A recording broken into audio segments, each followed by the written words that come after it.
Hi, my name is Sabrina Kinkle from Calvary Consulting, and I am here with Corinna Hagan, who is founder and CEO of Zeradyne and is a leadership communication coach with over 20 years of experience in delivering transformational results for leaders and organizations.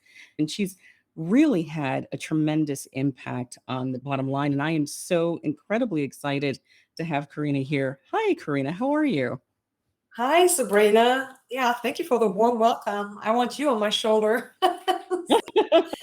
No, it's a pleasure. It's a pleasure. I have to say, I really, really admire the work that you've done in this space. And we are here talking about a topic that's somewhat new for me. I've read quite a bit about it through your book, actually, but helicoptering, being a helicopter boss, and the fact that we should strive not to do that is our topic for today. And I first and foremost would love to have you talk about what is it actually to be a helicopter boss? Yeah, that's a mouthful, isn't it? So, so a helicopter boss, I borrowed that term from a helicopter parent, Mm, and I felt the need to do this because the term micromanager has a purely negative connotation. And a helicopter boss has the same traits as a micromanager. But the underlying assumption here is that there is, just like with a helicopter parent, a helicopter boss is deeply caring about their teams and about the goals of the organization. So it's not like this is a person who just wants to choke everybody with tons of control. You're laughing, but it's true, right? That's how we feel about this. And so, yeah, that's what a helicopter boss is somebody that's constantly hovering over their teams, checking in frequently. That's what it looks like. Actually asking, what are you working on? When can I see results? Are you doing the right thing? And getting involved in the decisions that we are supposed to enable our teams to make on their own. And so constantly inserting yourself into the work that you hired a good team for. So that in summary is a helicopter boss. hmm, interesting. Okay, I'm getting a really, really good picture actually based on what you described. And honestly, there have been times when I've definitely been guilty of that. So I'm curious to know from you, what do you think motivates people to become helicopter bosses? I love what you said first. At times, I have to admit, I might have. And if we're honest with ourselves, we might have. So, what is motivating us? Maybe the better question is, how is it manifesting? What am I doing that should be done differently? Perhaps. What am I doing that reflects my deep care here? And so, an example for what's happening here is the frequent check-ins. We talked about that.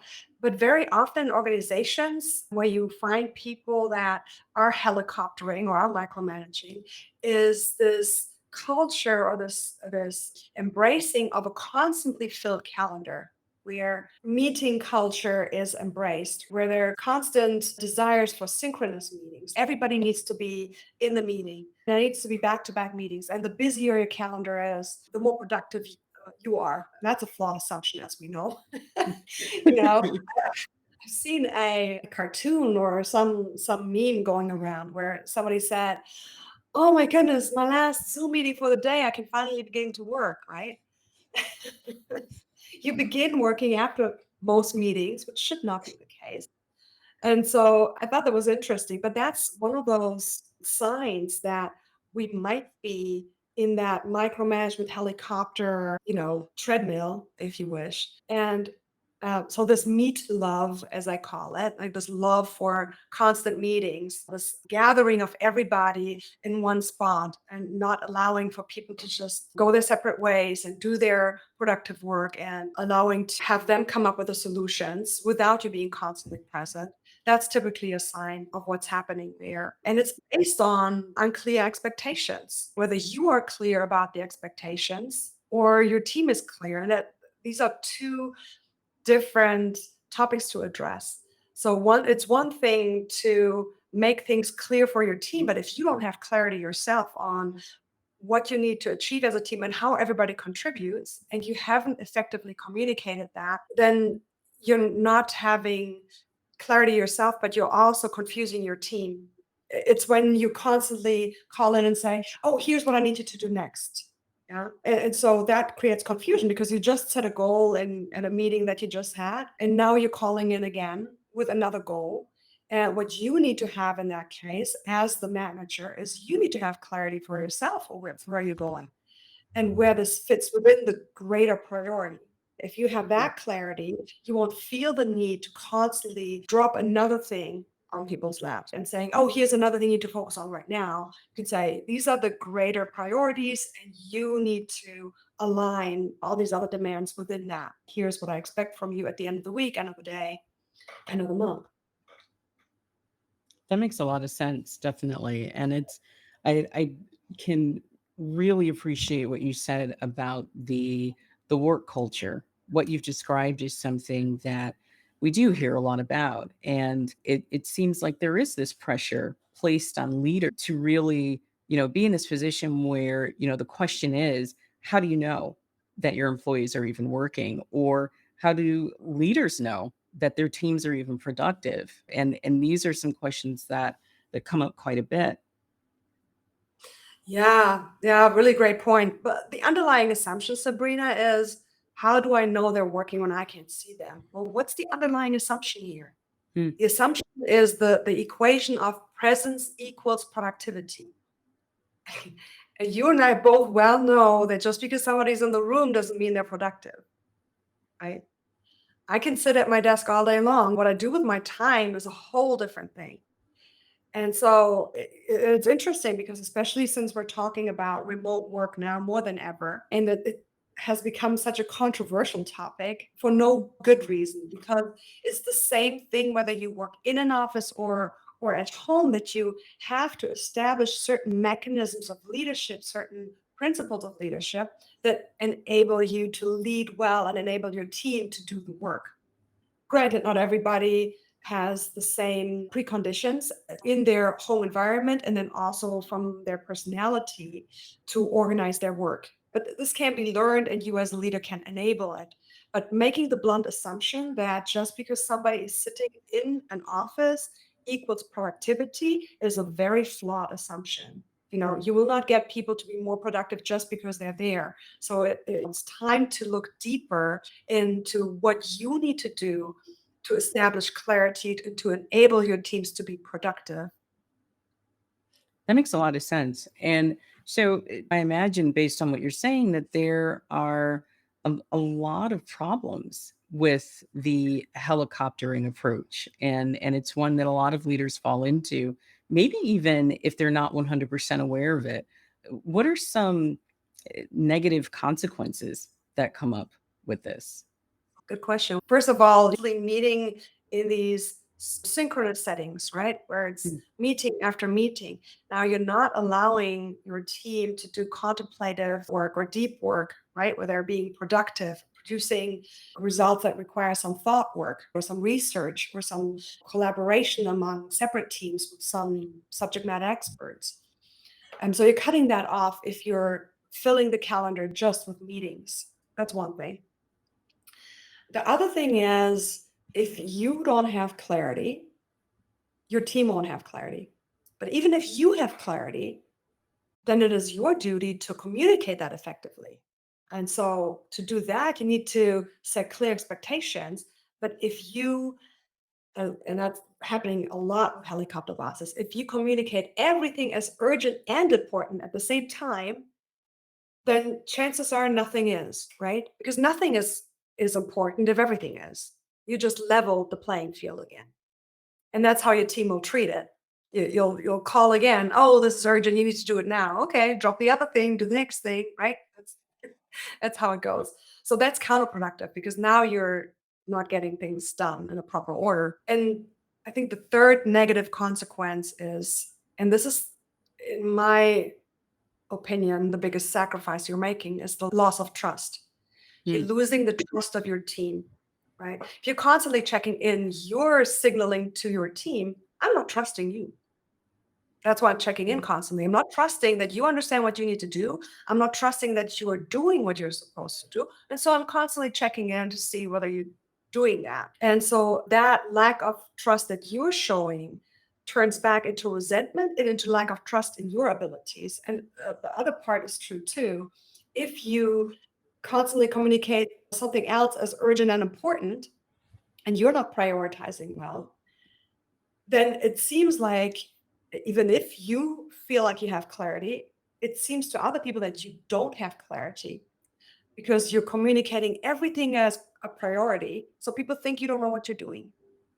That's amazing. It's interesting as you talk about it because based on what you're saying, it sounds like it's also a really good way to create a very negative working environment for your team. If your people don't feel like you trust them, the extent to which they will have enough, value in themselves and have enough of what it takes to continue working in that environment, it's probably really, really difficult as well. So you touched on some things that I want to dig in a little deeper on. We've mentioned communication just in terms of setting expectations. I'd love to understand a little bit more about that piece. What are some ways that managers, leaders, bosses can effectively communicate to minimize this tendency towards helicoptering? That's that's a really great point, and it's important because we are responsible as leaders to create that culture. Of course, everybody is part of creating culture, but you are in a unique position to set the tone here. It is stupidly easy, actually. It will sound too simple to be effective, you know, what I'm going to share right now. But first of all, I would say create the clarity for yourself. Articulate for yourself what are the organizational goals? How do we fit in as a team? Where do I expect everybody to be? If you have that clarity, then articulate it. Decide on the best fit communication up front. And what I mean by that is think about whether it makes sense to constantly have online meetings where there's video presence required, or whether it's okay to have a meeting where it's audio only. It's interesting. I read a neuroscience article on how much better of a listener we become when we have no visual cues there. When we're on the phone, we're listening only and the camera is off. So for some of those meetings, you might want to do audio only. Is somebody presenting? Is it required that you have a whiteboard present? Then you do screen sharing. Maybe you do have your video. You might have also heard of that term Zoom fatigue coined during the beginning of the pandemic. And that's because we're not used to being 6 inches close to somebody else, like being in somebody's face like that.